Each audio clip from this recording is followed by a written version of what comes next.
തിരഞ്ഞെടുപ്പിൽ മോദി ആയുധമാക്കിയ രണ്ട് പേരുകളായിരുന്നു അദാനിയുടെയും അംബാനിയുടെയും. പ്രതീക്ഷിച്ച വിജയം കിട്ടില്ല എന്നുറപ്പായപ്പോൾ കോൺഗ്രസിനെതിരെ ആഞ്ഞടിക്കാൻ മോദി കണ്ടെത്തിയ മൂഢമായ തന്ത്രം. അദാനിയും അംബാനിയും കോൺഗ്രസിന് ടെമ്പോയിൽ പണമെത്തിക്കുന്നു എന്നായിരുന്നു മോദിയുടെ പ്രസ്താവന. ഇത്രയും കാലം കൂടെ നിന്ന ഉറ്റ തോഴരെ വഞ്ചിക്കുക കൂടിയായിരുന്നു മോദി ഈ പ്രസ്താവനയിലൂടെ ചെയ്തത്. ഇത്രയും കാലം തെരഞ്ഞെടുപ്പിൽ സജീവമല്ലാതിരുന്ന ആ രണ്ടു പേരുകൾ പിന്നീട് രാഷ്ട്രീയക്കാർ ആയുധമാക്കാൻ തുടങ്ങി.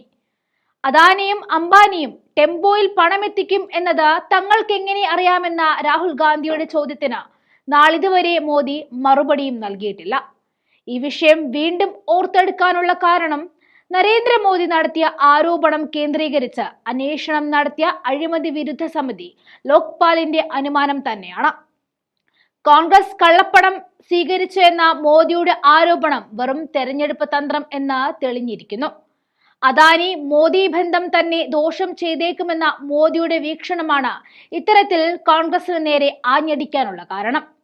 മെയ് 8-ന് തെലങ്കാനയിലെ കരിംനഗറിൽ ലോക്സഭാ തിരഞ്ഞെടുപ്പ് റാലിയെ അഭിസംബോധന ചെയ്ത് സംസാരിക്കവെയായിരുന്നു രാഹുലിനും കോൺഗ്രസിനുമെതിരെ മോദി ആരോപണം ഉന്നയിച്ചത്. കോൺഗ്രസ് അദാനിയിൽ നിന്നും അംബാനിയിൽ നിന്നും പണം സ്വീകരിക്കുന്നുണ്ടോ എന്നായിരുന്നു റാലിയിൽ മോദി പ്രസംഗിച്ചത്. തിരഞ്ഞെടുപ്പിനായി അദാനിയിൽ നിന്നും അംബാനിയിൽ നിന്നും കോൺഗ്രസ് പിരിച്ചെടുത്ത തുക എത്രയാണെന്നും പ്രധാനമന്ത്രി ചോദിച്ചിരുന്നു. എത്ര ചാക്ക് കള്ളപ്പണമാണ് ലഭിച്ചതെന്നും കറൻസി നിറച്ച ടെമ്പോകൾ കോൺഗ്രസിനെ തേടി എത്തിയോ എന്നുമാണ് പ്രചാരണ വേദിയിൽ മോദി പറഞ്ഞത്. ഈ പരാമർശങ്ങളുടെ അടിസ്ഥാനത്തിലായിരുന്നു ആരോപണങ്ങളിൽ അന്വേഷണം നടത്തണം എന്നാവശ്യപ്പെട്ടുകൊണ്ട് ലോക്പാലിന് മുൻപാകെ പരാതി ലഭിച്ചത്. പ്രധാനമന്ത്രി, ക്യാബിനറ്റ് മന്ത്രിമാർ, MP-മാർ ഉൾപ്പെടെയുള്ള ഉന്നത പൊതുപ്രവർത്തകർക്കെതിരായ അഴിമതി ആരോപണങ്ങൾ അന്വേഷിക്കാൻ അധികാരമുള്ള സമിതിയാണ് ലോക്പാൽ. സർക്കാരിന്റെ രഹസ്യാന്വേഷണ വിഭാഗത്തിൽ നിന്നും ലഭിച്ച വിവരങ്ങളുടെ അടിസ്ഥാനത്തിൽ മോദി ഇക്കാര്യം അന്വേഷിക്കുന്നതിൽ പരാജയപ്പെട്ടുവെന്ന് പരാതിക്കാരൻ ആരോപിച്ചു. ലോക്പാൽ നിയമപ്രകാരം പരാതിക്കാരന്റെ വ്യക്തിഗത വിവരങ്ങൾ വെളിപ്പെടുത്താൻ ആകില്ല എന്നതാണ് നിയമം. രാഹുൽ ഗാന്ധിക്കെതിരായ ആരോപണങ്ങൾ വസ്തുതാ വിരുദ്ധമാണെന്നും ലോക്പാൽ ഉത്തരവിൽ പറഞ്ഞു. വിരമിച്ച സുപ്രീം കോടതി ജഡ്ജി AM ഖാൻവിൽക്കർ അധ്യക്ഷനായ ലോക്പാലിന്റെ ഫുൾ ബെഞ്ചിന്റേതായിരുന്നു ഉത്തരവ്.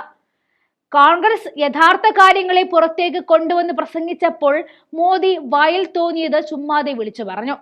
രണ്ടു കാലിൽ മന്തുള്ളവൻ ഒരു കാലിൽ മന്തുള്ളവനെ കുറ്റം പറയുന്നത് പോലെ.